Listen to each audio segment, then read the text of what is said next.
명화 에세이저자 이윤서 씨가 명화에 비춰진 우리의 삶에 대한 주제로 강론하고 있는 무대 위에 서 있습니다. 네, 반갑습니다. 네, 그림에 끌리다 저자 이윤서입니다. 반갑습니다. 오늘의 주제는 명화에 비춰진 우리의 삶입니다. 여러분도 혹시 그림 좋아하시나요? 예. 그림 보는 거 좋아하시나요? 아니면 그림을 그리시는 걸 좋아하시나요? 네. 많은 분들이 그림이 어렵다라고 말씀을 많이 하세요. 그런데 저는 그림에 끌리다의 어떤 내용들은 그림의 어떤 지식을 전달하기보다는 왜 우리가 그 그림에 어떤 감정을 느끼는지에 대해서 네, 저술을 하고 있어요. 우리가 이제 화가들을 보면 저 사람이 저런 그림을 남겼기 때문에 뭐 무조건 대단하다 뭐 이런 정도로 생각하는데 사실은 우리의 삶과 너무나도 닮아 있어요. 그들도 어떤 삶의 고통을 느끼고 그 고뇌를 하고 이러한 그림들이 탄생이 되었는데 단지 우리와 다른 점은 그 그림들을 남겼다는 그 점 때문인 것 같아요. 이게 보면 이 그림을 보면 어떤 느낌이 드세요? 평화롭다. 네, 맞아요. 평화롭고 서정적이고 고즈넉한 그런 느낌이 들어요. 이 그림에는 이상한 비밀이 있나 봐요. 많은 분들이 이렇게 물어요. 사람들이 이렇게 어떤 그림을 보고 저한테 이렇게 메시지를 작가님, 이 그림을 그린 화가는 누구죠? 라고 이렇게 물어요. 근데 대부분에 보면 이 화가의 그림들이 대부분이었어요. 왜 이 그림을 이렇게 사랑하고 좋아하는지 네, 아직 누구인지 모르시겠죠? 네. 그 뒤에 넘어가면 이 화가라고 말씀을 하실 거예요. 아직까지는 제가 말씀을 안 드릴게요. 이 화가는요. 초기 때는 이제 바로크, 이제 르네상스 시대에 많이 그렸던 풍경화 위주로 그림들을 그렸어요. 그런데 이제 말에 이제 후기에 와서는 풍속화를 그렸어요. 여러분 풍속화 어떤 건지 아세요? 네, 일상의 모습들을 그린 걸 풍속화라고 해요. 그 풍속화를 그린 화가인데요. 이 화가, 네, 요하네스 베르메르예요.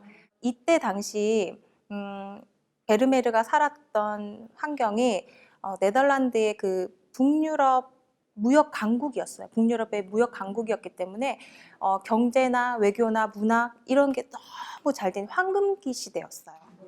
보통 화가들이 내가 화가의 길을 걷기 위해서 넓은 세계로 가서 이렇게 또 배워오고 이렇게 했는데 이 화가는 평생을 한 곳에서 델프트에서 삶을 마감을 해요. 그만큼 어떤 황금기였고 풍족한 어떤 환경이었지 않나 이렇게 생각을 해요. 자, 여러분들 이제 누군지 알겠죠? 네. 저 오른쪽의 그림은 모나리자, 네, 레오나르도 다빈치의 네, 모나리자예요. 옆에는 베르메르의 진주귀걸이를 한 소녀예요. 네덜란드의 모나리자라고 불려요. 네. 이게 보면 아주 눈빛이면 그러니까 이게 신비로운 어떤 이렇게 뭔가를 이야기를 하려고 하고 있는 이 모습에서 비밀이 되게 많아요. 여러분들 베르메르는요, 살아생전에 많은 그림을 남기지 않았어요. 이 사람은 200년 정도 완전히 잊혀졌다가 네, 200년 후에 다시 재조명된 사람이에요. 그런데 우리가 그 그림들을 보니까 너무 좋은 거예요. 이 그림 너무 좋아. 이렇게 하는 사람들이 많았는데 안타깝게도 많은 그림이 없었어요. 왜? 비교를 해볼게요. 여러분들 피카소 아시죠? 네. 피카소 하니까 목소리가 커지셨어요. 네. 피카소는 평생을 한 2만여 점 정도의 작품을 제작을 했어요. 네. 근데 그에 비해서 베르메르는 34점의 작품으로 추정을 하고 있어요. 아주 적은 수의 그림이죠. 그래서 그런지 사람들이 관심은 많지만 작품 수가 워낙 적었기 때문에 경매에 모작이 이렇게 돌 정도로 관심은 있는데 작품 수가 아주 작았다고 해요.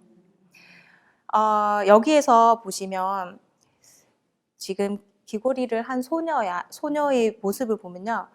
귀걸이를 한번 볼게요. 네, 귀걸이가 지금 상당히 커요, 그죠? 네, 이때 당시에 귀걸이를 이 정도 크기의 귀걸이를 했다는 거는 아주 갈래적인 일이었어요. 매우 갈래적인 일이었고, 여러분들이 아시는 것처럼 진주는 뭐의 상징이죠?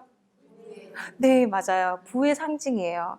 베르메르는 이때 당시에 이렇게까지 잘 살지 못했어요. 그렇다면 이 사람은 진주 귀걸이를 어떻게, 네, 이 누군지 모르는 이 여인이 하고 있었을까? 네, 궁금하시죠? 네, 사람들이 궁금해했어요. 실존 인물이었을까? 네, 왜 그렇게 의문을 던지게 됐냐면, 지금 이 여인이 하고 있는 머리의 터번은 15세기에 유럽에서 유행했던 동양의 터번이에요. 그런데 지금 그때 시대도 다르고 귀걸이의 크기도 틀리고 이 묘한 미소를 짓고 미소인 듯 아닌 듯 이 뭔가를 이야기를 하려는 이 여인의 표정에서 사람들이 많은 궁금증을 이렇게 물었어요. 그랬더니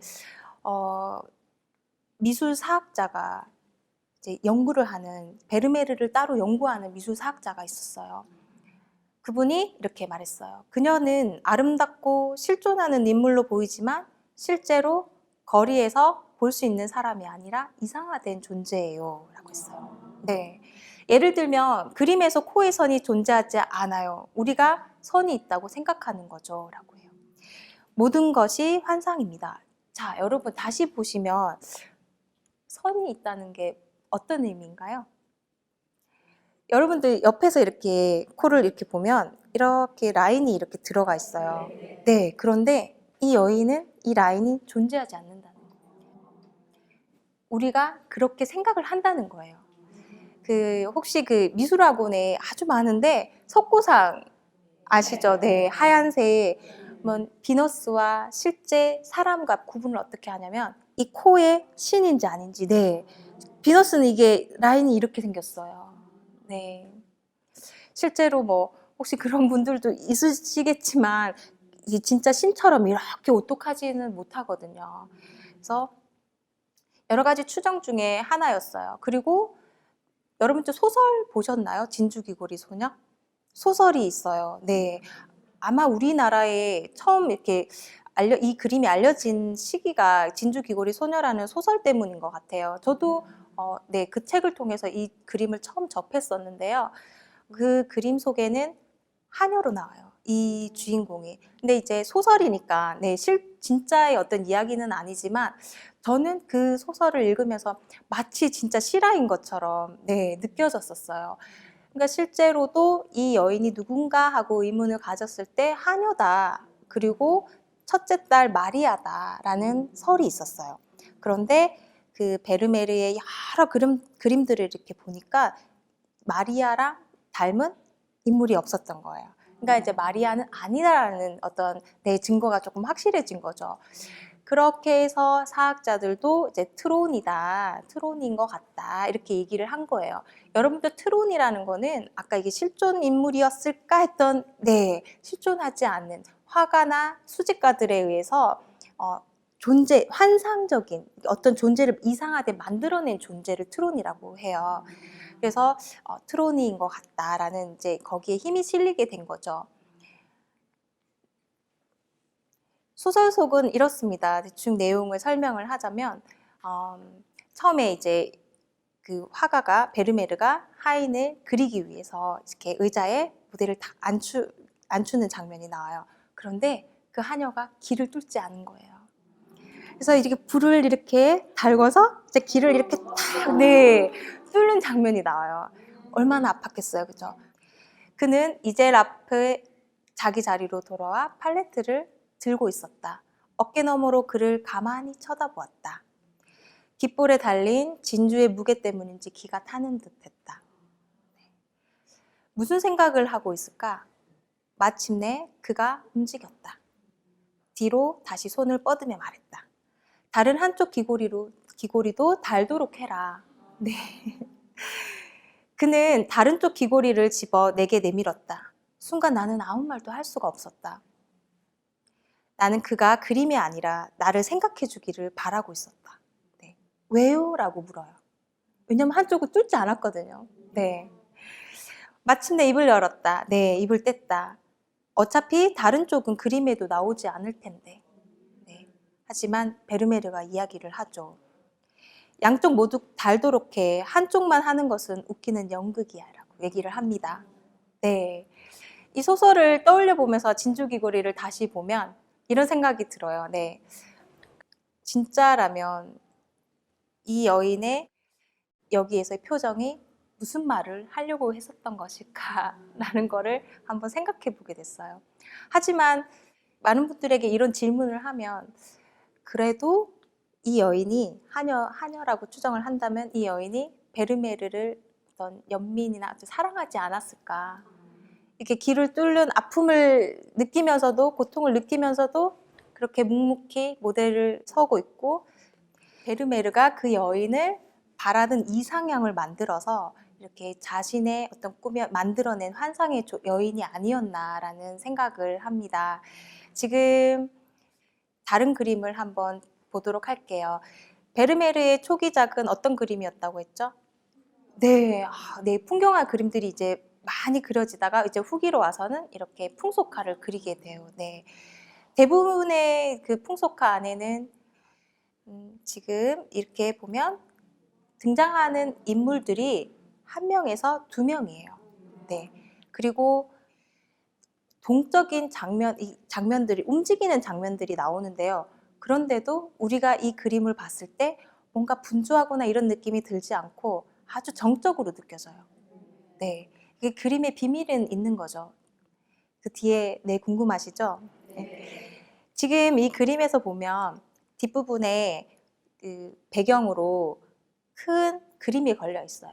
그리고 빛을 왼쪽으로부터 들어오는 빛은 두 여인의 얼굴을 그리고 동작을 비추고 있어요. 그러니까 부각시키고 있는 거죠. 앞부분에 검은색 천이 이렇게 내려오는데 지금 마치 실내극을 연출하고 있는 장면 같아요. 아주 사실적이고 그죠? 사진으로 마치 찍은 듯한 그런 느낌이 들어요. 우리가 이런 그림들을 보면서 한 장면을 보면서 실제 우리가 저 장면이라면 아름답다고 느끼면서 편지를 쓸까요? 하지만 이 그림 속의 주인공들은 다 아름다워 보여요. 일상이고 우리가 흘러가는 찰나인데 그 찰나들이 우리는 소중하고 아름답다 생각하지 못하고 그냥 흘려보내는 경우가 참 많아요.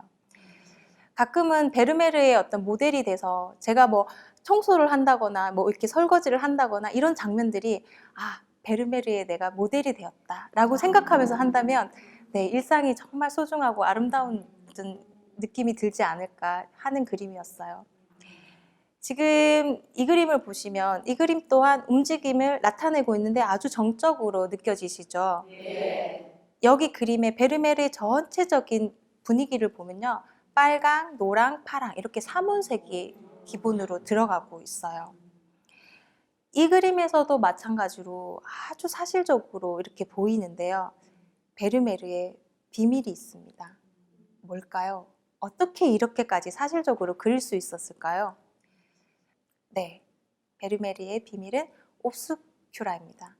자, 옵스큐라 하니까 잘 모르시죠? 그런데 우리 초등학교 때, 네, 그 학교에서 상자에 구멍을 뚫어서, 네, 벽을 통해서 이렇게 보면 잔상이 뒤집혀서 이렇게 그대로 보여요.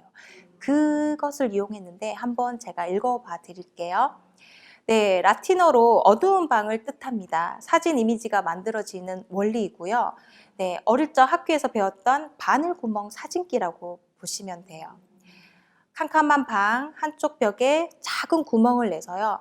네, 구멍을 뚫고 빛을 통과시키면 그 반대쪽 벽에 풍경이 나타나게 되는 거죠.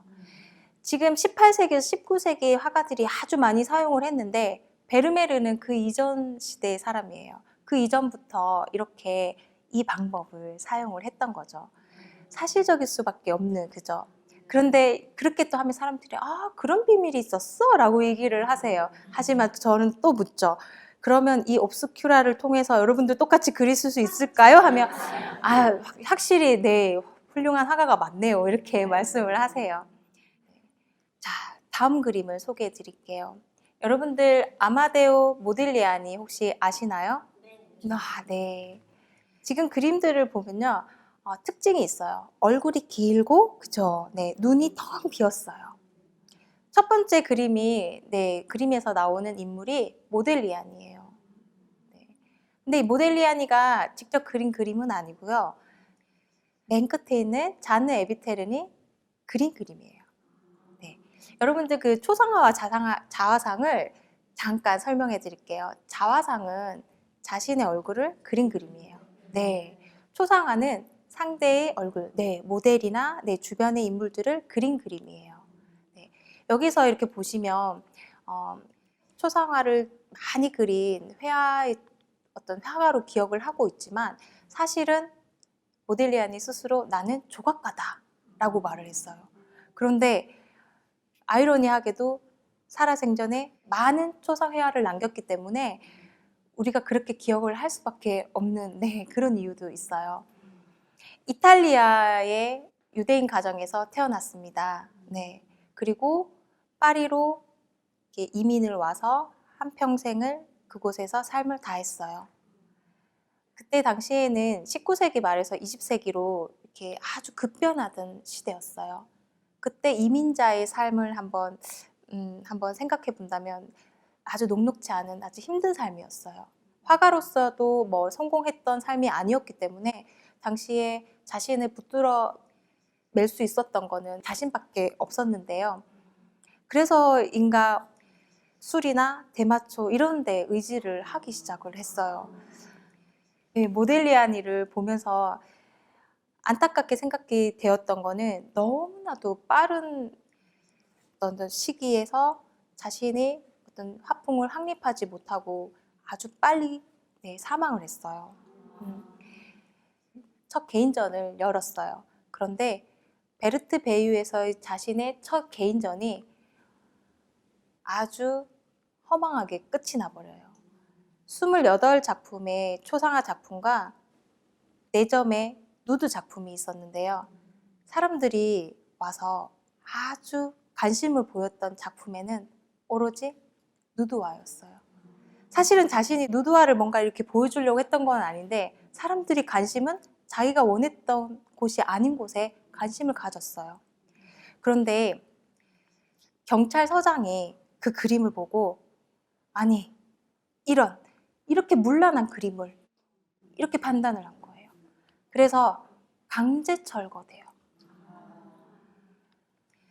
모델리아니의 첫 개인전이자 그것이 마지막 개인전이 되어버려요. 모델리아니에게는 아주 야심차게 준비한 거였지만 사람들에게 또 대중들에게 비평가들에게 어느 누구에게도 관심을 받지 못하고 끝이 나버려요. 초상화를 당시에 의뢰를 해서 이렇게 그림을 그 사람이 원하는 대로 그림을 그리는 게 대부분이었어요. 하지만 모델리아니는 당시 집단운동에 영향을 전혀 받지 않고 자신만의 그림을 그렸기 때문에 이렇게 그림들이 독특하게 표현이 된 거죠.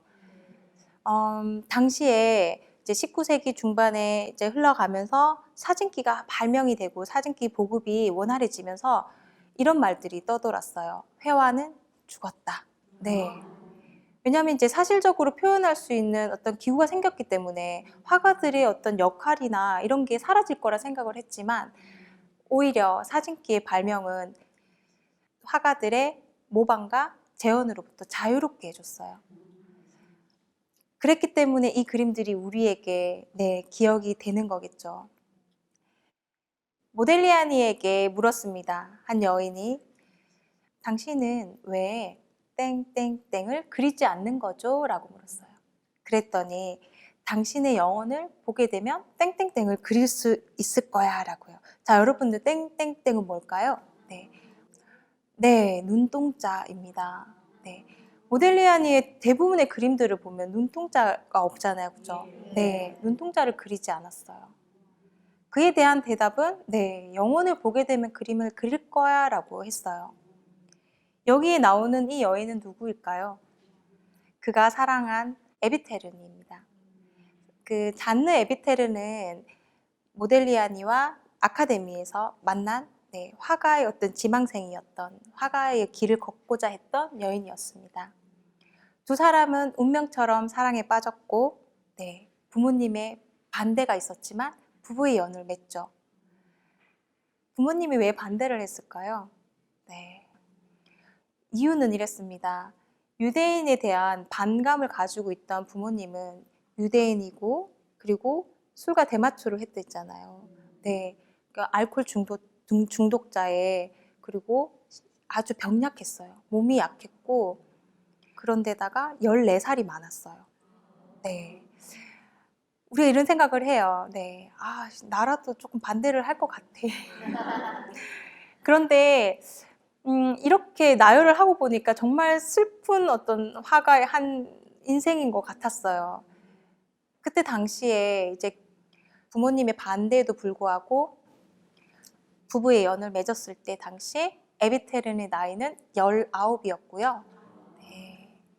모델리아니 나이는 33이었어요.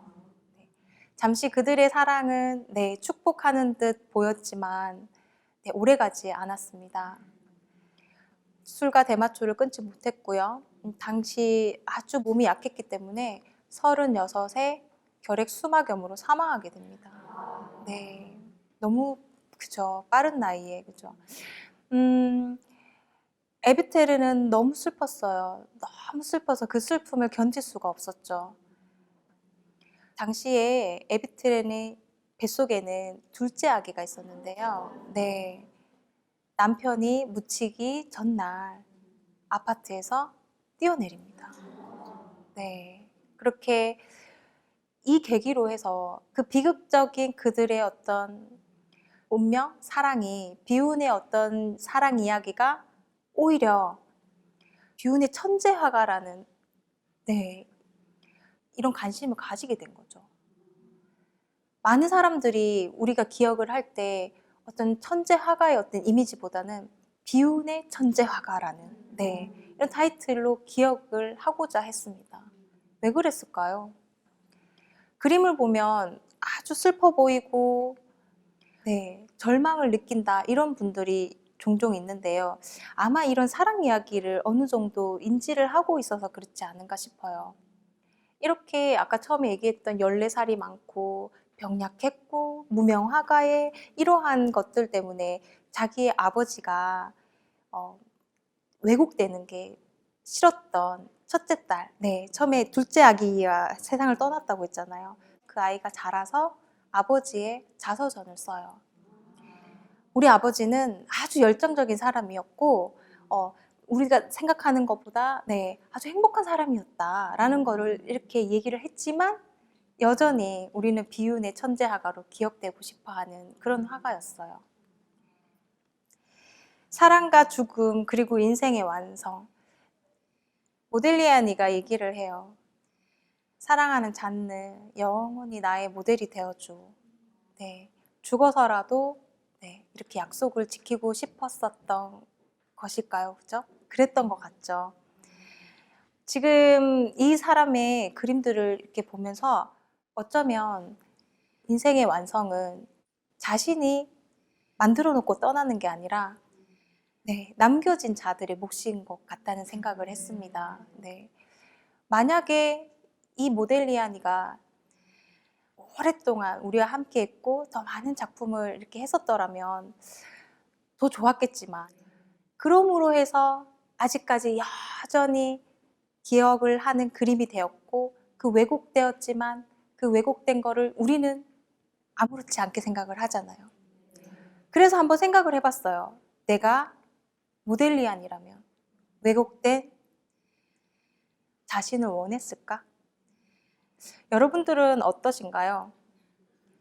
내가 죽어서 유명해지거나 어쨌든 사람들에게 잊혀지지 않고 계속해서 기억되는 사람이라면 괜찮겠다라고 생각이 드시나요? 어떤가요?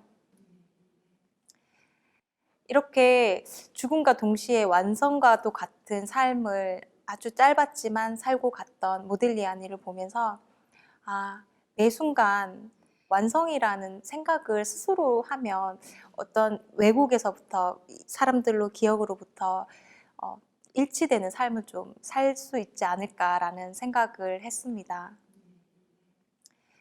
자, 기분 전환을 조금 해볼게요. 컬러로 이제 들어가 보도록 하겠습니다. 자, 여러분, 네, 많은 분들이 알고 계시죠? 대부분의 사람들에게 어떤 화가를 아세요? 라고 하면 꼭 이 화가를 얘기를 해요. 네, 파블로 피카소입니다. 파블로 피카소는 왜 천재 소리를 들었을까요? 글쎄요. 네. 글쎄요. 맞아요. 대부분의 화가들을 한번 떠올려 보면 죽어서 아주 시간이 많이 흐른 뒤에 유명해졌어요. 그런데 피카소는 살아생전 회화의 거장이라는 타이틀을 달았던 사람이에요. 입체주의 들어보셨죠? 네. 사람들에게 입체주의가 어떤 건지 아세요? 그러면 어떤 느낌이 드세요? 평면에 입체적으로 그린 그림이라고 생각을 하시는데, 네, 비밀이 있습니다. 입체적으로 그려서 그림을 그린 게 아니라 고민을 한 거죠. 피카소가 왜 평면에 조각이 아닌 평면에 이렇게 모든 사방에서 본 이 화면을 한 면에 담을 수가 없을까 고민을 한 거예요. 그렇게 하다 보니까 그림들이 이렇게 쪼개어진 거예요. 유리 조각. 그죠? 그런 그림들 보셨죠? 그죠? 그래서 입체주의에 이 사람의 어떤 생각이 담겨 있는 화풍이었어요. 피카소만이 입체주의를 했던 건 아니고요. 여러 화가들이 있었지만 이제 정립을 한 거죠. 분석적 종합주의, 그러니까 같은 말이에요. 입체주의, 종합주의, 큐비즘 이런 말씀 들어보셨는데 같은 말이에요. 그 입체주의라는 그 분석적 입체주의라는 거는 쉽게 말해서 이게 막 쪼갈려져서 이렇게 되다 보니까 형태가 나중에는 이렇게 어그러지다 보니까 나중에 종합적 입체주의로 갔을 때는 우리가 단추를 붙이거나 그 잡지책을 오린다거나 이렇게 어떤 형태가 살아 있어요. 그게 그쯤 갔을 때 이제 피카소가 입체주의의 거장이라는 이제 소리를 듣게 된 거죠. 근데 피카소는 이 그림뿐만 아니라 전 장르를 불문하고 모든 장르를 다 시도를 했던 사람이었어요. 그런데 네, 노랑과 지금 파랑 완전히 반대되는 색을 제가 보여드렸어요. 피카소의 입체주의 이전의 시기에 어떤 그림을 그렸었냐면요. 청색 시대, 적색 시대. 딱 느낌이 오시죠? 색깔, 컬러. 그죠? 청색 시대의 그림을 보여드리고자 합니다. 피카소는 1881년 스페인 태생이에요. 네. 말라가 지방에서, 남부 지방의 말라가 지방에서 태어나서 아버지가 공예 학교의 미술 교사셨어요. 근데 아버지가 바르셀로나로 이제 이직을 하시면서 같이 함께 그곳으로 떠나게 돼요. 당시에 이제 학교에 입학하기 위해서, 미술학교에 입학하기 위해서 그 과제를 이렇게 주면 다른 사람들은 이거를 맨날 며칠을 잘 못하던 이 그림을 피카소는 아주 고전주의식의 그 사실적으로 하루 만에 완성을 하곤 했어요. 어릴 적부터 이미 그저 이 모든 섭렵을 했고 아주 그림을 잘 그리던 아이였어요. 그래서 사람들이 피카소가 사실적인 그림을 못 그리는 거 아니야? 라고 얘기를 하는데 그는 편견이에요. 그런 그림들이 이미 어릴 적에 다 이게 습득을 했었고 표현이 가능했던 아이였어요. 피카소가 자라고 이제 자신만의 어떤 세계를 꿈꾸고 자기 화풍을 찾아서 파리로 떠날 때 같이 함께 있던 친구가 있습니다. 카사헤마스라는 친구가 있었는데요. 그 친구는 어릴 적 유년기 시절을 함께 보내고 니체를 논하고 서로의 어떤 감정을 이렇게 나누면서 꿈을 꾸던 친구였어요. 그 친구와 파리로 같이 떠나게 됐는데요. 그 친구가 어느 날 갑자기 자살을 하게 돼요. 피카소는 그죠, 살점이 떨어져 나간 듯한 그런 감정을 느끼게 됐어요. 왜 슬픈 일을 겪고 힘든 사람은 힘든 사람이 또 눈에 보이잖아요. 그쵸? 절대로 내가 너무 행복한데 슬픈 사람이 막 그게 공감이 안 되잖아요.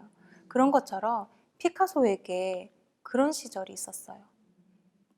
인생은 고통을 전제로 한 것이다 라고 이렇게 말을 했던 청색시대의 그림입니다. 제가 이 시기에 같은 감정이었나 봐요. 이렇게 파란 그림을 보면서 이유도 없이 끌리기 시작한 거예요. 마음이 그냥 아팠어요. 왜 이 그림이 이토록 이렇게 끌릴까?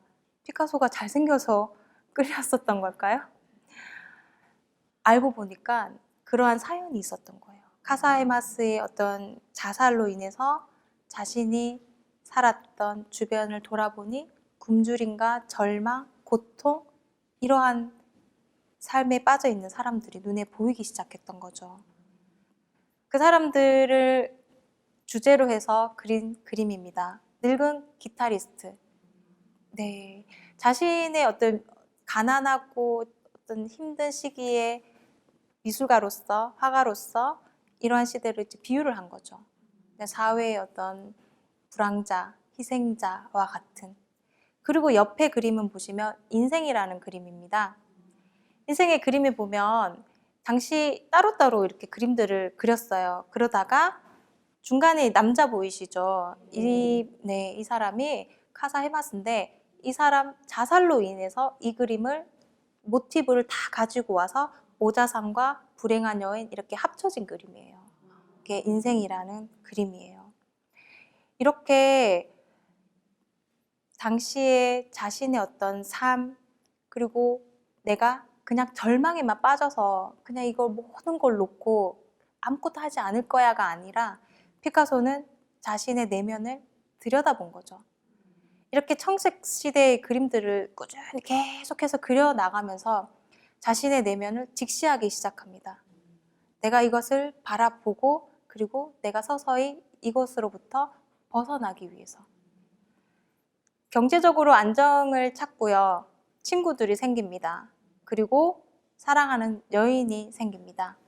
그렇게 되면서 이렇게 청색 시대를 벗어나 적색 시대, 핑크빛이 도는 그림들을 그리기 시작하는 거죠. 핑크빛 지금 딱 보면 뭔가 사랑 이런 게 떠오르시잖아요. 이 시대를 지나서 이제 입체주의를 이렇게 발전이 되는 거예요. 모든 사람들이 어떤 컬러에 끌림을 느끼고요. 그리고 또 그 끌림으로 인해서 자신을 스스로 치유하기도 합니다.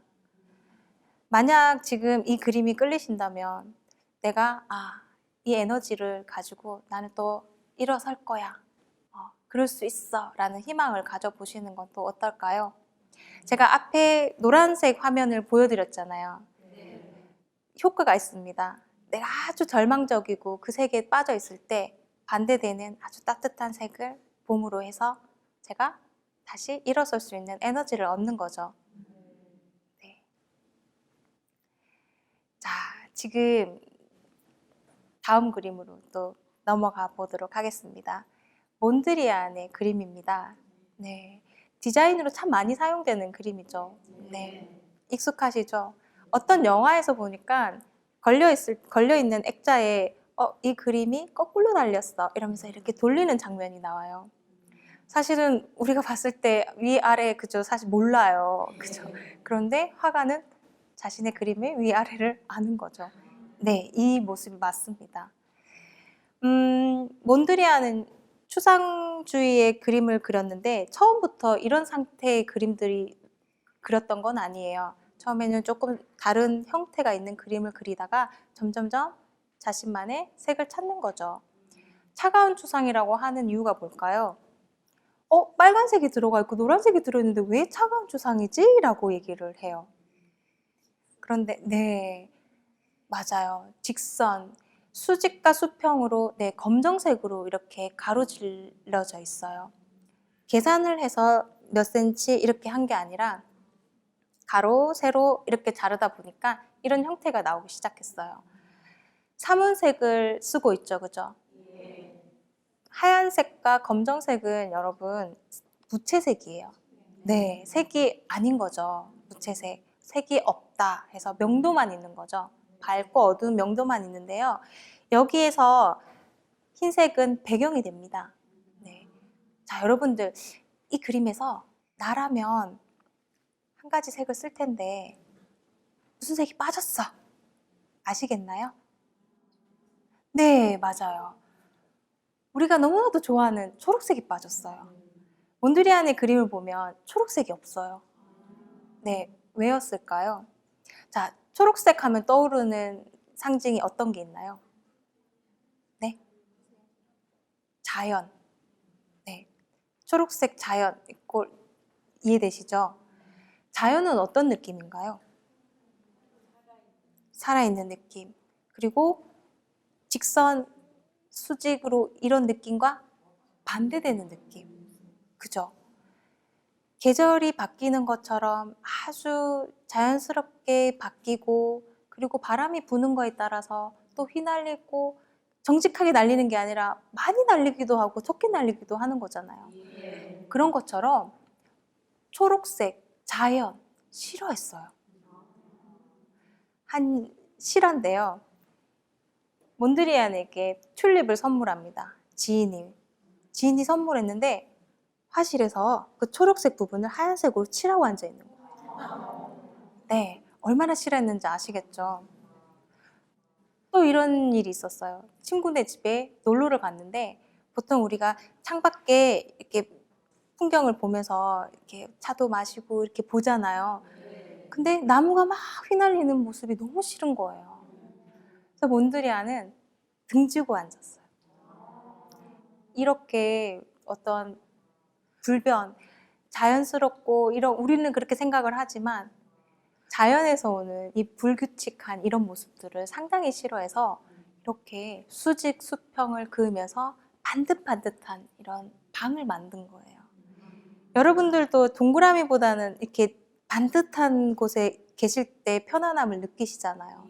보통 카페 가면 구석부터 이렇게 탁 모서리부터 이렇게 앉으시는 이유도 우리가 편안함을 느끼기 때문이에요. 이 그림과 완전히 반대되는 그림을 하나 보여드릴게요. 네, 어떤가요? 네, 완전히 반대되죠. 액션 페인팅이라고 들어보셨나요? 물감을 붓에 이렇게 찍어서 그냥 이렇게 막 뿌리는 거예요. 우연의 효과죠. 네, 내가 이 부분에 어떻게 칠해야지 이게 아니라 아주 우연적으로 나타나는 효과예요. 잭슨 폴록의 액션 페인팅인데요. 몬드리안과 완전히 반대되는 느낌의 그림입니다. 이 사람의 생애를 잠깐 알려드릴게요. 어릴 적에 아버지의 부재로 인해서 남자아이만 5인 집안에서 자랐어요. 어머니는 이 아이들을 내 생계를 책임지기 위해서 일을 하러 가셨어요. 그러면 이 아이에게 규칙과 그리고 가정의 어떤 예절이나 이런 것들을 가르쳐 줄 수 있는 기회가 없었던 거예요. 그렇게 무질서하게 규칙, 규율 이런 거 없이 그냥 이렇게 자란 거예요.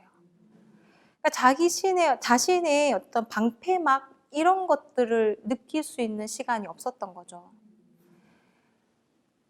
자라서 형들이 뉴욕으로 그냥 떠날 때 나도 갈래 그냥 이렇게 무작정 떠나게 되는 거예요. 세계경제공황이 오면서 그냥 무방비 상태에서 자신은 삶의 바람을 그대로 역풍을 맞는 거예요. 너무 힘든 거예요. 나는 어떻게 살아가지? 네, 붙들 수 있는 게 아무것도 없었어요. 그래서 잭슨 폴록이 술을 너무 좋아했어요.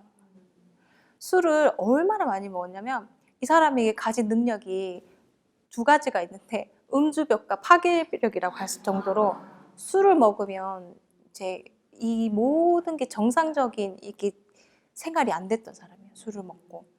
그래서 이 잭슨 폴록에게 어떤 기회가 찾아오죠. 그 기회라는 거는 그림을 열심히 그리고 자신의 어떤 열정을 다해서 쏟아부을 수 있는 시간인데 여러분들 이런 기회가 오기 위해서는 어떤 무엇이 와야 바뀌나요? 사랑이죠. 네, 사랑만이 이 남자의 오직 이 남자를 붙들어 낼 수 있었던 거는 사랑이었어요. 크리스너라는 여인이 4살 연상이었는데요. 잭슨 폴록을 보니까 재능도 있어 보여요. 내가 조금 잡아주면 그림도 작업도 정말 잘할 것 같고 그러니까 자신의 작업을 다 뒤로 하고 내조를 하기 시작해요. 그렇게 하면서 작품들이 이렇게 탄생이 된 거예요. 그런데 이 그림에서 보듯이 무질서하잖아요. 자신의 어떤 성격이 그대로 드러나 있었기 때문에 하루아침에 바뀌진 않나 봐요. 이러한 그림대로 자신은 지금 누군가로 인해서 똑바로 가고 있는 듯 하지만 자신의 내면 안에서는 막 요동이 치는 거예요. 주치이면서 아주 절친한 친구가 하나 있었는데, 그러니까 원래 주치의로 만난 거겠죠. 그 친구가 갑자기 교통사고로 사망을 해요. 잭슨 폴록이 막 견딜 수가 없는 거예요, 또. 그래서 또 술을 막 먹기 시작한 거예요. 그러니까 이때부터는 이제 제어가 안 되기 시작했어요. 그래서 술을 막 먹고 모르는 여인을 탁 태우고 운전을 막 하고 가다가 그 자리에서 교통사고로 사망을 하게 돼요. 이렇게 보면 이 사람이 만약 몬드리안의 이 그림처럼 자신의 방을, 안정된 방을 만들었더라면 얼마나 좋았을까. 그랬다면 아마도 더 오랜 시간 동안 우리들에게 다양한 그림들을 보여주고 감동을 주는 화가가 되지 않았을까라는 생각을 하게 했습니다.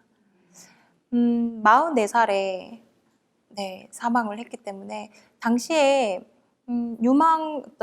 유망인으로 이 화가의 그림들을 화랑에서 많이 샀거든요. 근데 원래 사망하고 나면 그림값이 많이 올라가잖아요. 근데 계약을 딱 얼마 이상 딱 했기 때문에 어쩔 수 없이 그렸던 그림을 많이 이렇게 화랑에 넘겼다는 그런 이야기가 전해집니다.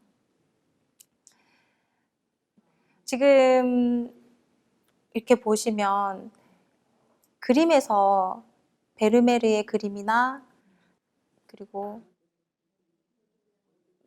모딜리아니 그림이나 그리고 피카소의 그림이나 몬드리안, 잭슨 폴록 그림들을 보면 각자의 어떤 인생에 따라서 그림들을 그려내고 있었어요. 그래서 어떻게 보면 그 그림들을 보면서 감동을 느끼고, 어떤 사람은 이 그림을 보면서 감동을 느끼지 않고 다 틀리거든요. 그 마음이 전해졌기 때문에 같은 생각을 가지고 그 컬러에 끌리고 그 그림에 끌리고 그러한 이유가 있지 않나라는 생각이 들었습니다. 매 순간 그림이 아닌 순간이 있을까요? 우리의 삶 또한 명화라는 생각이 아주 강하게 자리 잡는 그림들을 보여드렸습니다. 많은 사람들이 그림을 보면 어렵다, 어떻게 보는지 모르겠어요 라고 질문을 많이 하세요. 명화에 대한 그런 인식들이 어렵다, 이러한 인식보다는 사실은 컬러감으로 여러분들이 먼저 다가가셨으면 좋겠어요. 예를 들면 우리가 노랑을 떠올리면 여러분들 생각나는 화가 있으신가요? 고흐 해바라기 그림이죠. 해바라기 그림처럼 노랑이 탁 떠올랐을 때 어떤 희망. 그래서 고흐가 자살했다는 이야기가 믿기지 않을 정도로, 그죠? 실제로는 자살하지 않고 타살에 의한 사망이라는 이야기도 있습니다. 그의 그림에서 희망이 보였듯이 어떻게 보면 이렇게 희망적인 그림을 그렸는데 자살을 했다니 믿기지 않죠. 그리고 녹색을 또 보면 녹색은 자연과 같습니다.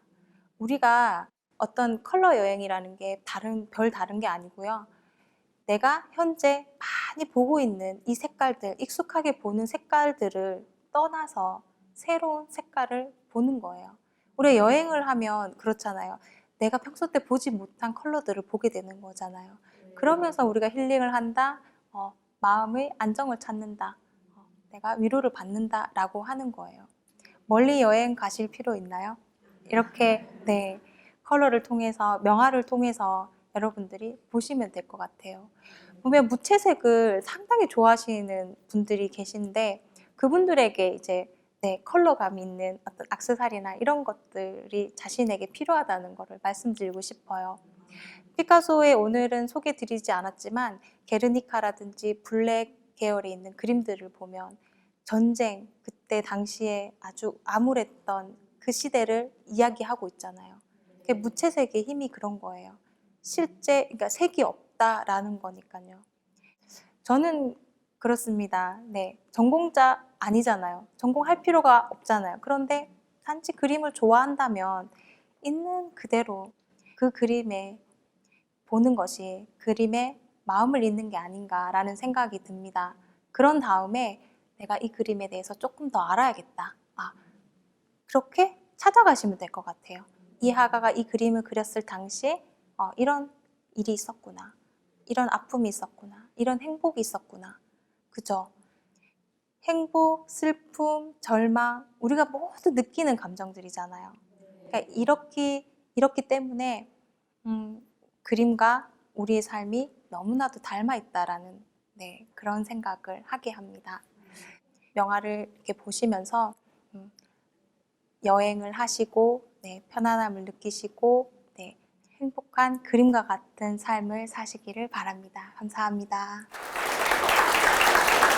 강연자가 강연을 마치고 퇴장합니다.